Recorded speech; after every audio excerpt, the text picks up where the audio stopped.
Hello, you're watching Tell It Like It Is, and my name is Kathy Bennick, and we've got a really interesting show planned for you today. But I'm going to take 1 minute just before we get into all of that, because there are a couple of people I need to do a little shout out to. For those of you who know me, you know that the past couple of weeks I've had a couple of challenges that might have meant that we would have had to cancel this final batch of shows as we're coming into the election. Something I truly did not want to do for the obvious reason. You know, the election is just a few days away, and candidates had committed to come here, and that's a big commitment to when you're in the midst of a big campaign.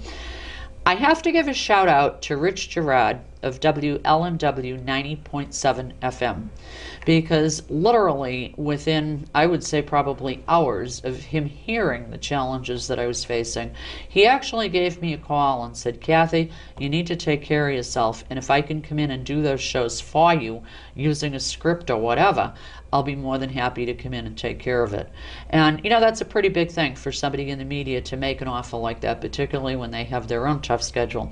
So I think it's something that you need to know, because it speaks a lot to the guys. So Rich, if you ever get to see this, appreciate it.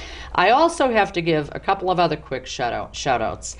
In the confusion of all of this and trying to reschedule everybody and set up shows and the whole 9 yards, could not have been done without the patience, the caring, the commitment, and the professionalism of my director and cinematographer, Mike Currier, from Castle Hill Media, because I literally have driven the man crazy for the past couple of weeks, and he's still here. I have to thank my husband, Jerry, who I have really driven crazy over the past couple of weeks and had him running all over town doing things for me. And I also have to thank Bill and Colleen from BCTV, because it meant a whole lot of changes to their schedules and plans here at the studio as well. And obviously, I have to thank all of the candidates who were so flexible and who adjusted their whole schedules so that we would be able to continue with the series. Had to say it, because we're at the end of this whole thing. Now, let's get on to today. We are going to talk about whether or not New Hampshire will have a state income tax. And my guest is Kevin Smith, who is the director of something now called the No Income Tax PAC.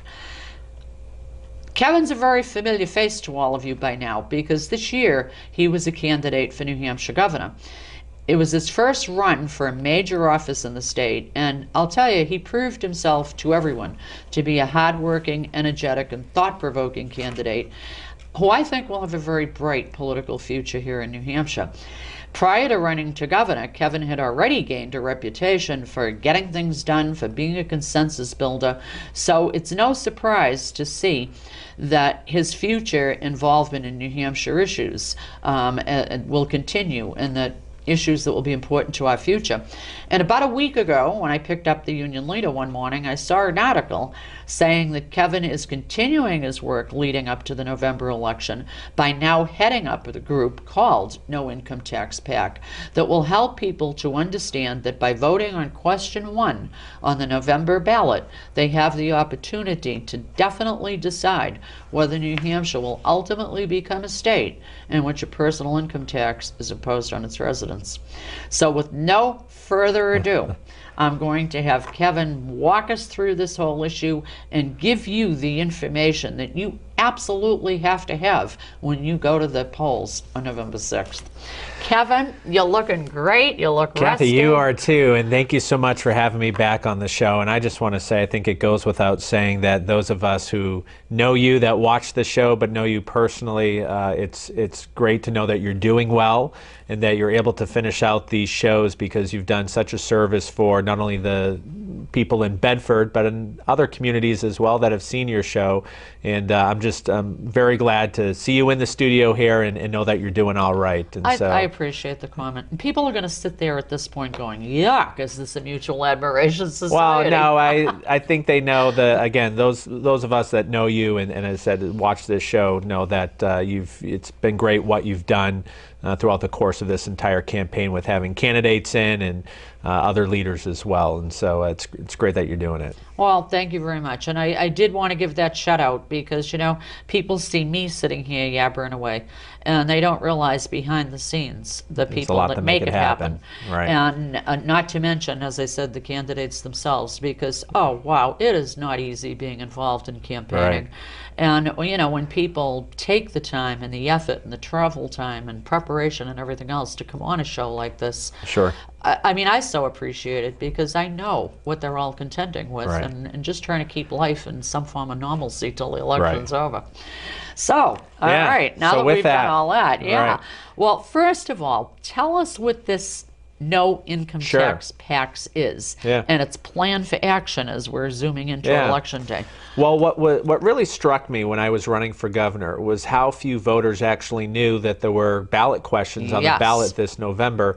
In particular, ballot question number 1, which is asking the question, should we enshrine a ban on an income tax in our state constitution? And so with the help of former governors Sununu, Merrill, and Benson, we're heading up this group, the No Income Tax PAC, to educate the voters about this particular ballot question, to let them know that not only is there a question on the ballot this November, which will essentially be looking for their opinion on having an income tax in New Hampshire, but also to tell them the importance on why they need to vote yes on ballot question number 1.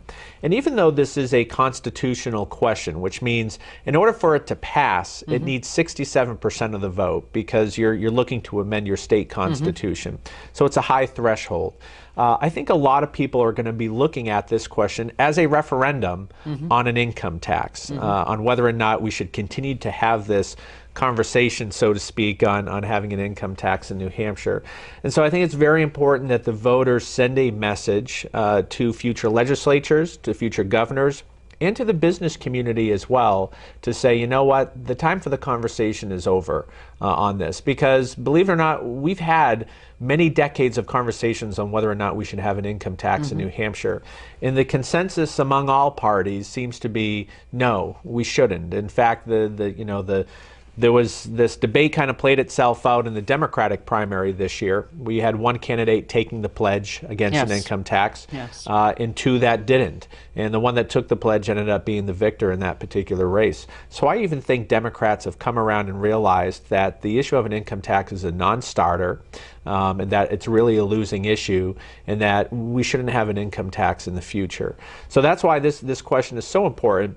The reality, though, is that because it is a constitutional amendment question, it's not worded as simple as it could be. For instance, if it were a straight-up referendum, do you support an income tax, yes or no? I think the numbers would be off the charts in terms of people saying, no, I don't support an income tax in New Hampshire. Because it's a constitutional question, it's got to be where it's a little more wordier. They have to word it in such a way that it fits into the Constitution. So, for instance, it says, the legislature would be prohibited from implementing a tax on personal income of all natural persons, which may lead some people to read it and say, why does it say natural person? Well, all that means is that it doesn't mean it includes a tax on corporations, because as you know, we tax businesses right now, and so they would be excluded, and that's why the word natural is in there. But nonetheless, some people may read the question, be a bit confused by it, and often when that happens, people tend to either leave those questions blank or vote no by default. And so what we don't want happening is people that don't support an income tax also voting no on question 1. We want them to get them to vote yes on question 1, so that they understand it really is a referendum question on do you or don't you want an income tax. And if you vote yes on 1, that says it's now enshrined in our state constitution that we will not have an income tax in the state of New Hampshire. So we got 5 weeks or a little less than that now to spread the word and get it out there and let the voters know when they go into the ballot box, not only will they be voting on their future elected officials, but they have these constitutional questions to vote on as well. And that constitutional question number 1 is a very important question. And so we'll be reaching out through grassroots efforts, doing shows like this, and hopefully people in the community see it. There's other grassroots groups that have made up signs that say vote yes on one, no income tax, and so people can request signs as well. There's a Facebook page set up for this. It's called Yes on One, No Income Tax, that people can go on and get involved that way as well. And then we'll be doing some fundraising too, and hopefully raising some money to do some paid media work as well to bring about more publicity to this particular issue. Oh, sure, because it's so hard to get a message across to people. We all know that. We do know that. Yeah, it took me 10 months. There you go. Although this issue is pretty simple and straightforward too. Well, yeah or no, because what again I'd like you to do is plain out say to people, if you vote yes, this is what's going to happen. If you vote no, this is what's going to happen, so that they'll clearly understand. Well, and here's the other thing too, is that you essentially can put voters into three categories on this question. Those who don't support ever having an income tax, who will vote yes on this question. Those who do support having an income tax, and they'll vote no on this question. And then you have this group in the middle that don't support having an income tax, but they're not sure whether or not we should enshrine it into our Constitution. And part of their reason is they say, well, it may tie the hands of future legislatures I've heard that argument. From that option. So let me talk about that a little bit, because in a sense I think it's a bit of a straw man argument, and here's why. If we ever have an income tax in our state, it's going to be for one of two reasons.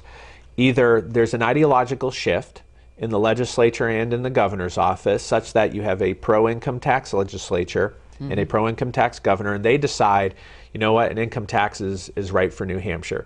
And it'd be probably a very partisan vote of those supporting it and those against it. But that's one way it could happen right now in our state.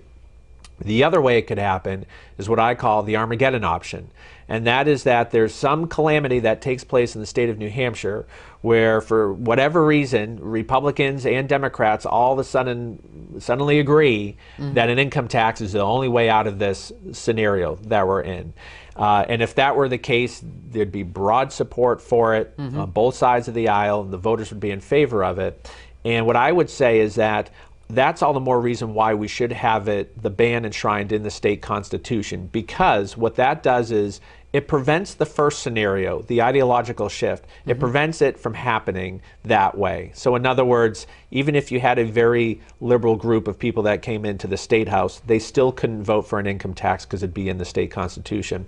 But if scenario 2 played itself out, where for whatever, and again, I can't even think of a scenario where that would be the case, where suddenly we'd all agree an income tax is the right way to go. These days. But if that did happen, it'd be simple enough at that point to say, okay, we're going to repeal the amendment out of it. We'll put it back on the ballot, repeal the amendment, and then pass it next legislative session. But to me, that threshold should be that high under that particular scenario, and that's why I think it's a good idea to have it in the Constitution now, because those people who say, well, it's going to tie the hands of future legislatures, they're saying that for one of two reasons. Either it's because they really do support an income tax and they want that option on the table for the future because it is something they would support, or they're saying it because of that other scenario I just mentioned, kind of the doomsday scenario. And if that's the case, well, then it should reach such a level that you would have to repeal it from the state constitution. And if that were the case, it should be easy enough to do that.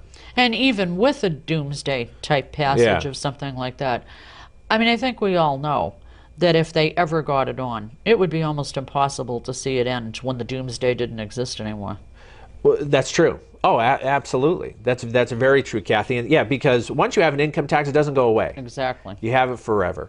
And this whole idea that somehow implementing a new tax in some way either offsets or lowers other taxes historically is completely not true. It's a fallacy. I wanted to talk to you about that, because one of the things I've heard people say over and over again, and I know you have as well, is that a state income tax is the most equitable form of taxation for all citizens, as opposed to other forms of taxation, and B, that its great big huge benefit will be that we'll all get to see our ever-growing property taxes go downwards. Yeah. Talk about that. Talk about what's happened in other places. Sure. Well, let's take the first part of that question about it being, the most equitable form of taxation. I mean, when the school funding crisis first came about and Governor Shaheen was governor, she formed a commission to look at New Hampshire's tax structure and to look at all different forms of taxation going forward.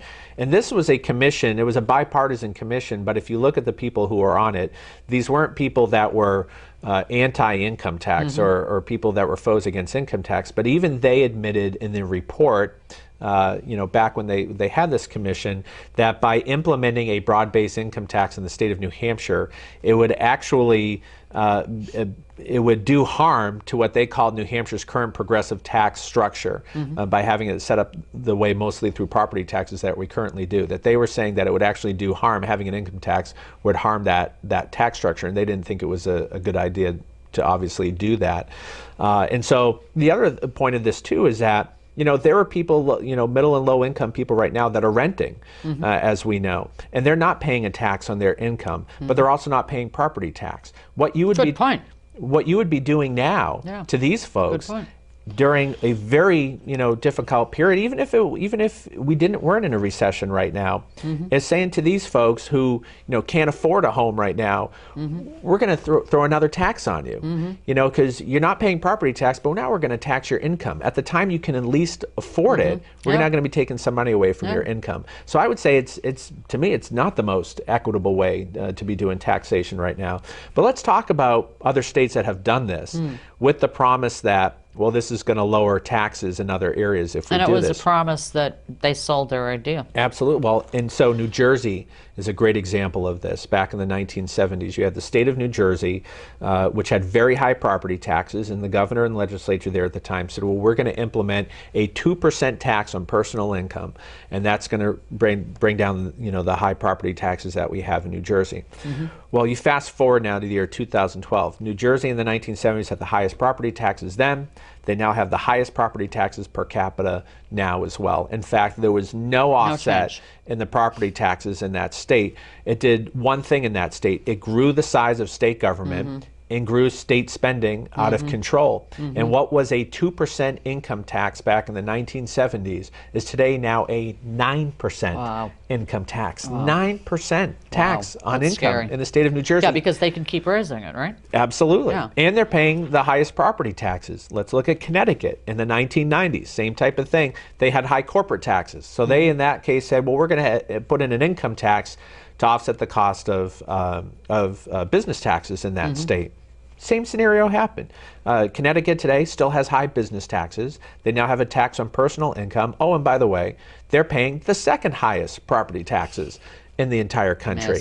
So these broad-based taxes, when they're implemented, they do nothing to lower any other taxes. All they do is, as I said, they grow state government and grow the state spending even more than the levels it was at previously. The other thing too, especially it's true in the state of New Hampshire, is that your property taxes are mostly controlled at the local level. That's right. Believe it or not, they're not driven mostly by what happens on the state level. They're driven by what happens on the local levels. So the state can say all it wants of, well, we're going to put in an income tax to help offset, property taxes. However, there's no guarantee that your local community isn't just going to use that money for something else. And in fact, it probably would happen that way. And so, people hear this fallacy about, it's a pie in the sky argument to think that somehow that other taxes people are paying are going to be somehow lowered through the implementation of an income tax. I agree property taxes are too high in New Hampshire. But if you want to reduce property taxes, let's look at real ways to reduce property taxes through more economic development. You offset the tax base in towns, the more industry you can bring into a certain town, not downshifting costs from the state to the local levels as much as we've done over the last decade. There's all, and through targeting aid for education funding as well, something we haven't been able to do now in this state for over a decade as well. That would also help offset and reduce property taxes in towns that could really use it. But those are sound ways to reduce local property taxes. Putting in a new tax to do it, it would never happen, and it's only going to increase the tax burden on everyone in the state of New Hampshire. And I mean, truthfully, when has government ever been given a chunk of money, even if it seemed excessive, that they didn't use up every dime of it? They have. And when I worked for state government, I used to have a sign on my desk. Every day it would remind me. It said, "Government expands to absorb revenue and then some." And that's what happens. You know, that's usually what, and especially in a state, even when we have a surplus, right now in our state statute, it doesn't say that surplus at the end of a fiscal year. So at the end of the budget cycle, when you see, for instance, I just saw in the news today that Governor Lynch announced that the previous budget for the fiscal year is going to have something like a $13 million surplus in it. And it's unaudited right now. You know, I don't know if that's the true number or not, but that's at least what they're coming out and saying. But let's say it is. It seems hard to believe. It does. It does. But remember, we had a legislature that did right by the taxpayer, finally truly balanced the budget for the first time. By the way, this was a state budget that Governor Lynch threw stones at when it was passed. Of course, he didn't sign it into law. He let it become law. And now he's heralding the fact that there's a surplus, taking credit for it, as if he had anything to do with it. But let's suppose it is $13 million in the black. We have a statute that says that money doesn't go back to the taxpayers. That surplus goes into what is known as the rainy day account for future downfalls in the state budget. So even when we do have a surplus, even when we've taken in more than what we've actually spent as a government, we're still not even giving it to the taxpayers. We're putting it in this savings account for state government. So it's absolutely true. You know, the more money that comes in that they have to spend, the more they're going to do it. And that's what they would do with an income tax. But again, this question, whichever way it goes, is going to send a strong signal to, as I said, both the business community and future legislatures on the direction of our state and what the voters really want. And I would say that even if it doesn't get the 67% that it needs to pass into the Constitution, still having a high percentage of voters voting for this, let's say it's 60%, still is a pretty strong message from the voters to send to future elected officials that, you know what, take the conversation off the table. We don't want an income tax. And so I'm hopeful that it gets at least 67%. But even if it gets a strong majority, I think that still sends a powerful signal to legislatures and, again, to the business community. The business community wants certainty. And they don't want to think that, boy, could New Hampshire implement an income tax somewhere down the road? And given that, if we were ever to enshrine it into our state constitution, boy, what another powerful tool to reach out to businesses outside of New Hampshire to say, not only do we not have an income tax, we're never going to have an income tax because now it's in our state constitution that we don't have one. That would be huge. Yeah. Now, let me ask you this. How much of a danger do you think does exist that should this not win on the ballot, that there'll be those folks who go, see, people don't mind. They don't have a problem with an income tax, and immediately start to do the manipulations to get something like that going? I mean, do you think that that's beyond the realm of reason for some of these folks? I don't. You know, there's a saying in the NFL, any given Sunday, you know, a bad team can beat a good team. And I would say any given session, any given legislative session, you know, the wrong people get in, and we could have an income tax in this state. I mean, look at Maggie Hassan, all right?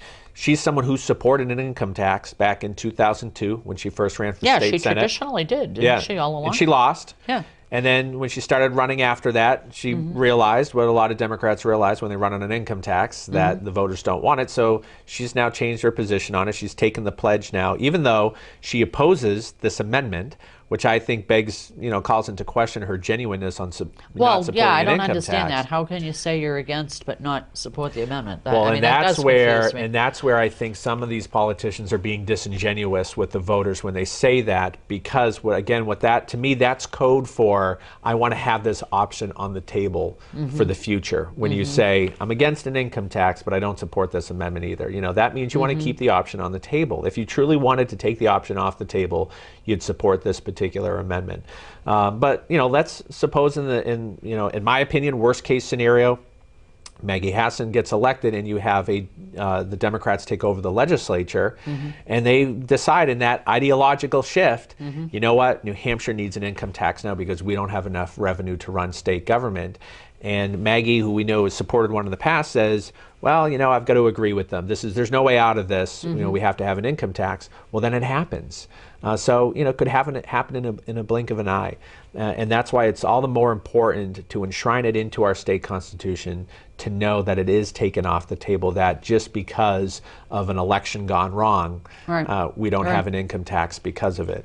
The pledge is, some people think the pledge is a relatively new thing. It's not. The pledge actually dates all the way back to Hugh Gregg running for governor back in '52, I believe it was, when there was a lot of pressure at that time to have new taxes in our state, and he thought it was important to make clear that he wasn't going to support a broad-based tax in the state of New Hampshire. So he came up with this pledge to say we're not going to have a sales or income tax in the state of New Hampshire, and subsequently candidates running for governor have followed suit after that, and it's sort of like the New Hampshire primary has become part of our tradition of the pledge not to have. And guess what? To me, the pledge is not an ideological thing. It is part of our tradition as a state to say that we believe in limited government, we believe in limited spending, and that will only occur by not having a huge broad-based tax, whether it be an income tax or a sales tax. And it's part of our the fabric of how we run things here in the state of New Hampshire. And so I don't think the pledge is an ideological thing. I think it's something that candidates for elective office realize, that it's important to many citizens in our state that they're not overtaxed, that they're not overburdened with new taxes in our state. And on the practical side of things too, there would be people who, if there were an income tax, would not really see an advantage to continuing to commute to Massachusetts or another state, and maybe doing without some of the services or not that to they had in those other states. Sure.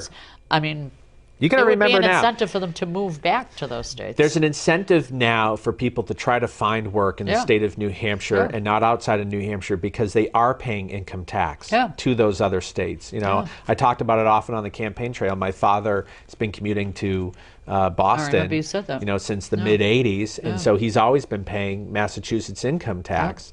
And he'd love to find comparable work here in New Hampshire to not be having to pay that. And when people are job prospecting and they're looking at the wages versus what they're paying in taxes, that is something they take into consideration. When they look at taxes they're going to pay in Massachusetts on their wages versus, maybe taking a little bit of less pay in New Hampshire, but keeping all of their money that they're earning, that is a cost-benefit analysis that they do. They wouldn't do that any longer. And as you said, there wouldn't be any consideration to, well, should I look for work in New Hampshire versus look for work in Massachusetts, because I know I'm going to be paying income tax in both states. And that's, a great analogy to that is right now we have a 9% tax on meals in the state of New Hampshire. That tax is only 6% in the state of Massachusetts. So if you're looking to go out to Applebee's some night, and you live in the Salem area, and you get an Applebee's right over the border or one in New Hampshire, well, guess what? You want to save a little money? You're going to go across the border because you're going to be paying less tax. I mean, taxes drive human behavior, and they would do that right here in New Hampshire as well. Well, the time has flown, and certainly one of the reasons is because you're so compelling to listen to. We literally have I think seconds. You're a compelling interviewer, Kathy. No, let's get it straight. No, it all depends who I'm working with. We literally have seconds. So I want you to look at that camera, tell people what they need to do and know on November 6th. It's this simple. Vote yes on one, no income tax. And if you want to get involved, go to the Facebook page, yes on one, no income tax. Get involved in this issue and remind your friends and neighbors on why it's so important to vote on this constitutional question, ballot question number 1, yes on one, no income tax. Let's take an income tax off the table for the future in New Hampshire. And we'll put up on the screen how to contact you if people want to jump in and help on this effort, because it's a fast, short one. Absolutely. Sounds Kevin, great, Kathy. I'm so happy to see you, and I know we'll have you back again. Sounds great. There's not the slightest doubt in my mind. Thank you. Okay, we are definitely on the clock, so all I can do at this point is say Kevin once again delivered and gave you a lot to think of, and please do think of it when you go to the polls on November 6th. Thanks for watching, and until next time, bye-bye.